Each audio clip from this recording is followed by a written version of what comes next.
Peace and blessings, everyone. Welcome back to the channel. And to those who are new here, you are welcome. First of all, thank you to everyone who continues to support this platform through watching, sharing, commenting, and subscribing. I truly appreciate you. Now in today's video, I'm responding to a clip that is circulating online. The words you are about to hear are not mine. This is someone else speaking, and my role here is to analyze, contextualize, and respond to what is being said. This commentary is not about attacking individuals, and it's not about race. It is about ideas, history, and power structures, and whether or not we agree with the framing used in this clip. I am going to pause at certain points and add my perspective, because while some of what is said may resonate with people, it also deserves careful examination. So listen critically, not emotionally. Let's get into the clip. I saw someone in the comment section the other day saying that, telling me that I shouldn't say the West, I should say Western imperialism, to differentiate it from, oppressive Western policies. Okay, I don't know if you've ever known me to be imprecise in my choice of words. I say the West because that's what I mean. I also saw someone saying on the same video that I'm just bitter. How astute of you. Of course I'm bitter. I'm a Westerner. That means that I was taught a fictitious story my whole childhood about the West. And I didn't actually get any sort of decent education until I was an adult. And it wasn't provided to me. I had to search it out. I had to find it out. It was hidden from me. And what I found out was that I actually come from a civilization that never civilized. I came from a so-called civilization that is identical to abject primitivity. I came from a so-called civilization that's what you would expect from people who were raised by wolves. It's like your culture was dropped on its head as a baby. The brain of this so-called civilization has a deformed amygdala.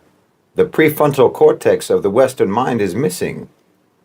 It's like a psychopath. So yes, I learned that I came from a so-called civilization, a so-called culture, that completely failed to develop. We're like the moronic bully in school who pushes people around as a kid, never pays attention, never learns, never studies, and never changes. So that everyone that he bullied, eventually surpasses him in adulthood, in every conceivable way, in maturity, in skills, in knowledge, in intelligence, in career, in health, in relationships, in everything. While he remains a stunted man-child who nobody can stand, no one wants to be around. Well, that's the West. Every Westerner has been deprived by their ancestors of a history that they can be proud of. A history that gives them a chronological record of their development, their advancement as a people. Because the West is just as primitive, just as barbaric, just as shallow, just as selfish, petty, deceitful, and immature as they were 3,000 years ago. So I say West because I mean the West. You can't divorce imperialism from the so-called civilization that imperialism emerged from. This isn't even just about the endless crimes of the West against the rest of the world. No, I'm talking about the whole so-called culture, the so-called civilization that has utterly and miserably failed its own people. You literally had to suppress everyone else, oppress everyone else, burn, loot, and destroy everything that everyone else had, everything that they built, that everyone else built, everything that they accomplished, just so you could try to make your so-called civilization look developed. Only by de-developing everyone else. You had to tie their hands and feet just to pretend that you could beat them in a race. And again, it's just like some dumb bully in school who cheats on his test, cheats on his homework. Okay, you'll get an A on the test, but you're still dumb. And you won't progress educationally at all. That's not going to benefit you. Your appearance of knowledge on a test you cheated on is short-lived. Whereas you can lock the smart kid in the gym locker, but he's still the smart kid. I mean, imagine, you go all around the world and smash up everything that other civilizations built, loot what they built, pillage, steal, even steal their ideas and their concepts and their philosophies. And then you sit on top of this mountain of stolen goods and declare yourself to be rich because of your own merit. And imagine telling this lie to your children, to your own children, to your grandchildren, generation after generation. How do you think that's going to go? You didn't invest in creating actual merit. You cheated, you lied, you stole, you brutalized, and then you tell your own people that everyone else in the world has nothing and you have everything because of how much better you are than everyone else. How long is that lie sustainable? I mean, these are people who actually have civilizations, who actually created and built and accomplished and didn't just pillage and plunder. And there's still those people today, even though you have oppressed them, they're still those same people. And you're still the way you are. Wallahi, the West let its people down. The West let their own people down. I mean, a good example actually is African Americans. I don't know if you can think of a people who were more held back, more deprived, more sabotaged than African Americans. You took everything away from them and took them away from everything. They started in your country at less than zero, literally regarded and treated as subhuman, not allowed to learn to read or write or anything for hundreds of years. But you see, they come from a people of accomplishment to one degree or another, not a people of piracy and theft and appropriation. They come from a people who created and built and developed in their own countries, in their own land. And even though you did everything that you could possibly do to suppress them, to hold them down, to hold them back, and you're still doing that until today, nevertheless, I don't think anyone can dispute the fact that African Americans have become a global cultural superpower. Culturally, they're a superpower. Whatever cultural soft power that America has in the global South, it's African American. And China, one of the most ancient civilizations on earth, over 4,000 years as an organized civilization. You tried to destroy them, tried to poison that society with opium. America has tried for decades to destabilize and undermine and sabotage China. And they're totally surpassing. Today, they're surpassing you in everything. Their technology is better than yours. Their relations with the rest of the world are better than yours. Their economy is healthier than yours. Their schools are better than yours. Because they are a people with a history of actual homegrown accomplishment and development. And people like this, with a history like this, with a legacy like this, simply cannot be held back for any length of time by a people who do not have a similar history, people who have never actually invested in their own civilizational development. And that's the West. You're going to get left behind. You're going to get surpassed, and you are going to end up being nothing more than a footnote in history, because the peoples of the world who have genuinely developed civilizations cannot be kept down indefinitely. No one, for example, bounced back from Western imperialism and colonization faster than the Muslims, because our foundations are too strong, our history is too strong, our achievements are too many, our culture is too rich, our beliefs are too powerful. You could only inflict superficial damage on us. The whole history of Western colonialism in the Muslim world only amounts to a flesh wound. Our empire was never based on being a political entity. Political governance was a byproduct of belief. Our empire was an empire of faith. And that empire remains completely intact today. And it will always be intact. But everything that you call Western civilizational achievement is stolen. From your architecture to your philosophy. You are appropriators, cheaters. Even your Greco-Roman so-called philosophers, who themselves took from the Egyptians, even these foundational thinkers of what you like to call Western philosophy, if it had been left to you, they would have all been left in the dustbin of history, if it weren't for the Muslims. We taught you what they said, and when you learned it according to Muslim interpretation and correction. Their ideas passed through us before they ever reached you. So even your so-called enlightenment, your discovery that reason and rationality are things that exist, well, you didn't discover that. We taught you that. And we were able to teach you that even before any Muslim ever read Plato or Aristotle, because the Muslims are people who have always deeply invested in their own intellectual development. So the Enlightenment, Europe's big eureka moment, was just copied and pasted. You're fakers. The only way that you can ever have an idea is to take it from someone who has ideas. And you've been historically incredibly stubborn about not developing, not maturing, not civilizing. It's really remarkable. I mean, look, even Christianity, when they tried to spread Christianity, even this corrupted version of the teachings of Nabi Isa alayhi salam, the Prophet Jesus, peace be upon him, when they tried to spread this in Europe, they cravenly adapted it to incorporate already existing pagan ideas, polytheistic beliefs, festivals, practices, and so on, until it bore no resemblance whatsoever, not only to the, didn't bear any resemblance not only to the original teachings of the Prophet Jesus alayhi salam, but not even to the version of Christianity that's followed in the Middle East. Your Christianity was just a repackaging of paganism. Because again, you are dead set against developing. You're dead set against developing intellectually, spiritually, morally, and in every other kind of way. I'm telling you, your ancestors have betrayed you. They betrayed you because they never bothered to invest in your future.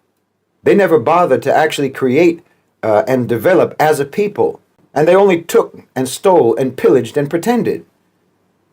So they did not bequeath to you any sort of civilization that contributed genuinely to mankind. It's a so-called civilization only obsessed with destruction, with destructive power, with annihilation, with violence and death. It literally resents development. It resents advancement and creation and building and achievement. It's incredibly negative and dysfunctional. It's incredibly harmful. You literally measure power by its ability to destroy, not to create, by the ability to oppress, not to uplift. And look, before you misconstrue what I'm saying, this has nothing to do with skin color. It has nothing to do with your so-called race. None of this is innate in anyone's DNA. That's an obscene notion. Thinking that way is in and of itself symptomatic of colonized thinking, of westernized thinking. You know, this attribution of character traits to physical traits. The attribution of virtue or lack of virtue to genetics. Attributing spiritual qualities to superficial qualities. No, this has nothing to do with that. This is about culture. It's about the legacy of a culture that never matured. A legacy left to the descendants of people who thought predation and pillage was better than creation and innovation and knowledge. A legacy of underachievement as a so-called civilization that thought the ability to take from others was the same thing as merit. A culture that does not understand the importance of the means, but only values the ends, and thinks that if they can acquire the desired ends by vicious means, then they're the same as a culture that can achieve those same ends by honorable means. Like I said, it's just like a cheater. You know, it doesn't matter how I win the race as long as I win. That's the Western attitude.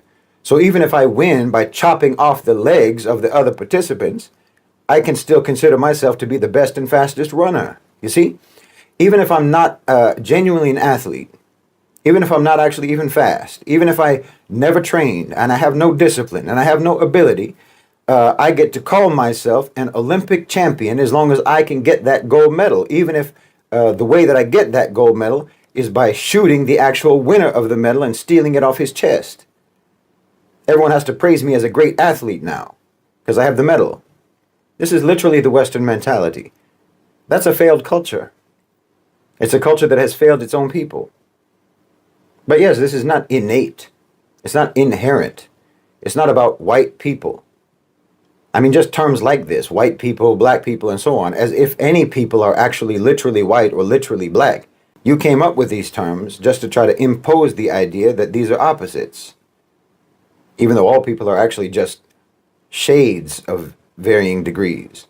You wanted to trap people by these fabricated definitions, these oppositional definitions. But it's all stupid. Again, this is your biggest contribution to humanity that really came from you, imposing a color code on the human race. No, I'm telling you this so that you can recognize that your ancestors failed you. Your culture has failed you. Your so-called civilization has betrayed you. And you should try to come to terms with that fact so that you can potentially free yourselves from it. Because as I've said many, many times, your own so-called civilization mistreated you before it ever became powerful enough to mistreat people outside the West. They brutalized you and they brutalized your ancestors long before they ever reached out beyond their borders and started brutalizing everyone else. And even when they did reach beyond their borders to brutalize everyone else, they didn't stop doing wrong to you. And the worst wrong thing that they've done to you is to make you think that you're supposed to be proud of this history, proud of this culture, proud of this so-called civilization that has left you completely unprepared for living harmoniously with the rest of the world, living harmoniously with all of your brothers and sisters on this planet. This so-called civilization that did not cultivate in you morality or manners or sincerity or virtue or honesty or maturity or mental and emotional stability, not to mention spiritual peace and stability. It's a cutthroat culture. It's a barbaric culture. And it has left you completely at a loss as a people. And yes, it has made you despised. It has made you blamed. And it has made you resented because of your history and because you keep repeating that history with every new generation. See, when I say things like this, Westerners get defensive, and that defensiveness is symptomatic of exactly what I'm talking about. They'll say, let's not dwell on the past. Okay, let's not. Let's look at right now, today. And you try to show me how today is any different from the past. And this is why you get defensive. Because you know that when I talk about the crimes of the past, you can't with any honesty disavow the crimes of the past because those crimes are ongoing. And those crimes are protected precisely by your defensiveness. Well, this is a catastrophic trap that you're in. And you have to get out of it before you sink into oblivion. And no one can help you get out of it. No one is obliged to try to help you get out of it. You have to do it yourselves. Which again is not something that your whole culture or your so-called civilization has ever prepared or equipped you to do. That's what I mean about how a cheater ultimately only cheats himself. You know, when you're a plantation owner and you lose your slaves, well, you lose your crops as well, and you have nothing because you never learned how to grow anything yourselves. You're not farmers. You're like the king in Hamlet, who knows that he can never sincerely repent for his crime because he retains the crown for which he did the crime.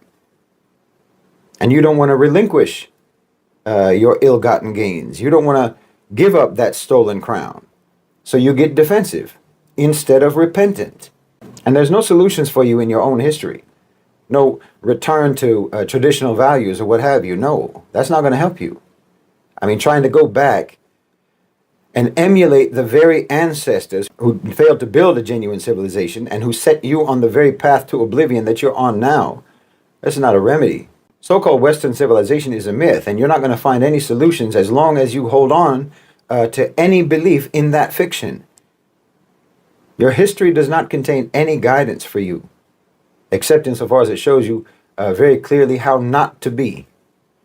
You need to stop digging in those empty pockets. I mean, if you dig into the pockets of Western history, all you're going to do is get your hands stained with blood. Like I've talked about before, your history, your origin in the wilderness of Europe, it was harsh. You were in a harsh environment, cold and formidable. And you took the attitude, your ancestors I'm talking about, took the attitude that violence and dominance were the only means for survival. And this attitude pervades all aspects of your culture, from colonization to marriage, from international relations to relations between the sexes. You can go as deep as you want analyzing that society, Western society, and you can see how this primitive attitude manifests on every level of that society and that culture. And then there's all the lies that you have to tell each other and tell yourselves. Because the West eventually did encounter genuine civilizations, and so they wanted to pretend that they too were civilized. So they espouse all these values and principles and so on that they never adhered to and don't really even understand. And this is where so much of the cognitive dissonance comes from, because yes, you do have an untarnished human nature, what in Islam we call the fitrah, the intrinsic good human nature that's buried inside you. And that conflicts with your society, it conflicts with your history, it conflicts with your actions, and it conflicts with your ideologies. And you have two ways to try to deal with that conflict. Either you actually resolve the conflict, or you just plaster it over with propaganda and indoctrination and lies. But your culture is a tumor, and it will devour the West in its entirety, just as it devours the conscience of every individual Westerner, unless they undergo some kind of psychological, civilizational radiation therapy. Just as a body rejects and struggles against a tumor, your own conscience rejects and struggles against your history, your culture, and your so-called civilization. I mean, you're really in the same struggle as the rest of us, in a way, because the West has been a parasitic tumor on the whole of humanity for centuries. And we've been resisting it. And you should too. Because it isn't any healthier for you than it is for us, truth be told. And that's the only reason why I'm telling you this. But you get defensive. And you want to pretend that that tumor is actually a vital organ. Well, it isn't. You can, just like anybody else, you can actually change. You can actually become what you claim to already be. But that can only happen once you recognize and acknowledge that you aren't now what you claim to be. And then you can start learning, inshallah, from the people who really are the thing that you claim to be, which is civilized. All right, let me pause right here.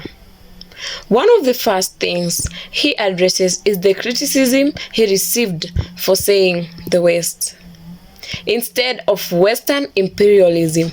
Understand why this bothers people. But here is the point he is making, and this is important. He is arguing that imperialism didn't happen separately from Western culture. It wasn't an accident. It wasn't a few bad leaders. It came from a historical pattern, a worldview that normalized domination, conquest, and extraction. Now, whether you agree with that framing or not, it's dishonest to pretend imperialism just appeared out of nowhere. At the same time, we should be careful not to flatten all Western history or all Western people into one singular character. Systems can be violent without every individual being evil. That distinction matters. When he says he is bitter, I think a lot of people misunderstand what he means. He is not talking about jealousy. He is talking about disillusionment. That moment when you realize the history you were taught was selective, the moral superiority you were promised doesn't match reality, and the truth wasn't freely given, it had to be searched for. Many people around the world experience that same awakening, not just in the West. However, bitterness alone cannot be the destination. It can be a starting point, but if it turns into blanket contempt, it stops being educational and becomes reactionary. Here is where his argument gets very strong and also very controversial. He draws a line between civilizations that build and systems that extract and dominate. Historically speaking, there is a difference between development rooted in continuity and development rooted in conquest. But we also have to acknowledge something important. No civilization is pure. No history is clean. What separates growth from collapse is whether a society can self-correct, admit wrongdoing, reform values, and evolve. That's where the real debate should be. When he talks about African Americans, he is making a point about resilience. Despite unimaginable oppression, African American culture has shaped global music, language, fashion, resistance, and art. That is undeniable, but I want to be clear here. This success did not happen because of oppression. It happened in spite of it. And it doesn't excuse the system that caused that suffering in the first place. He also brings up China and Islamic civilization as examples of long-standing civilization continuity. Historically, both have deep intellectual, philosophical, and cultural roots. Where I agree with him is this: civilizations with strong foundations don't disappear easily. Where we must be careful in turning comparison into triumphalism. History is not a competition. It's a lesson. One thing I want to clearly acknowledge is that he explicitly rejects racial explanations. And that's critical. Culture is learned. Values are taught. History is constructed. Nothing he is discussing is genetic or biological. Once conversations slip into racial essentialism, they lose credibility and become dangerous. So if you are listening to this, understand. This conversation is about systems, not skin. His point about defensiveness is uncomfortable, but worth examining. When people say, don't talk about the past, but the same patterns continues today, that contradiction deserves scrutiny. At the same time, accountability must come with solutions. Critique without direction leads to right. So that was the clip and my response. You don't have to agree with everything he said. I don't. But dismissing the conversation entirely is also not honest. We can critique systems without demonizing people. We can examine history without replacing our myth with another. And we can seek truth without surrendering to anger. If this video challenged you, that is not a bad thing.